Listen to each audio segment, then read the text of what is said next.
Bostorgay degen ayvanında cılgada bolur ivası. Bostorgay degen ayvanında cılgada bolur ivası. Çavunca uza sel alır ay, balasın cılayda kalır anası.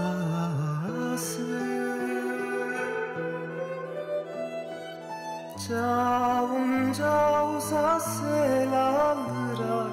Bizde Korantada evvelde tizelerimiz bolsun, alalarımız bolsun, dayılarımız bolsun, hepsi abilerim bolsun, şilerim bolsun, hepsileri Tatarca konuşaydılar evvelden. Tatarca aytaydılar, Tatarca konuşulaydı inişinde. Onun için kulakka kırdı. Biz Tatarca'nı öğrendik, bin bereket versin.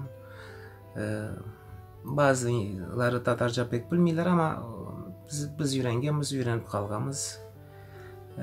Arı etip de konuşup Allah'a şükür ana dilimini icra etemen. Apayım da Tatar, mendi. İde Tatarca konuşamız. 2 tane ballam var, ul ballarım var. Ekevi de begaruler, Tatarcanı onlarga konuşamız ide.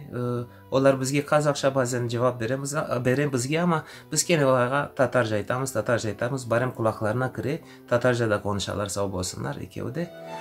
Üstüne mingen Bostorgayda o yarem cırlayda cırlay dağlana. Eski Tatar Türklerini aytmağa bek süyemen. Çünkü bizni tilimiz birlikte tuta. Tatar bolganımızını, Kırımlı bolganımızını gösteri. Başta til, o tilde de yani bu müzik, Tatar müziğine şalaman. Başka Türkler sadece Türk müziği biraz süyemen. Ama esasen Tatar türküsü. Başka şeyler de yırlamayman.